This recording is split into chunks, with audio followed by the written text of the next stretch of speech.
अभी और कोई ट्रेन आज नहीं आ रही है और कुछ ट्रेनें चलने की सूचना है। तो जैसे जैसे हम लोग को जानकारी मिल रही है रेलवे प्रशासन से, उसके अनुसार हम लोग समन्वय बनाए हुए हैं और उसके अनुसार जिला प्रशासन पटना के द्वारा यहाँ व्यवस्था की जाएगी।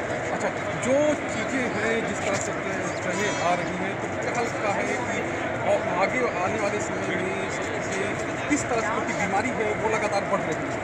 देखिए, जो व्यवस्था की गई है कोरोना का संक्रमण का स्वरूप है उसको देखते हुए किया गया है। यहाँ पे जितने लोग आ रहे हैं उनको मेडिकल स्क्रीनिंग कराया जा रहा है। ट्रेन में जब चल के आए हैं तो उसमें भी डिस्टेंस के साथ बैठाया गया है। यहाँ पर स्क्रीनिंग करने के उपरांत हम लोग जो ले जा रहे हैं उसमें भी मेडिकल सोशल डिस्टेंसिंग का पालन कर रहे हैं। और इसके बाद जब बसेज में जाएंगे और वहाँ ब्लॉक क्वारंटीन सेंटर में रहेंगे ताकि वो सीधे गाँव में नहीं पहुँचे। और उससे बिहार और झारखंड की तमाम खबरों के लिए हमारे YouTube चैनल को सब्सक्राइब करें और बेल आइकन दबाना ना भूलें।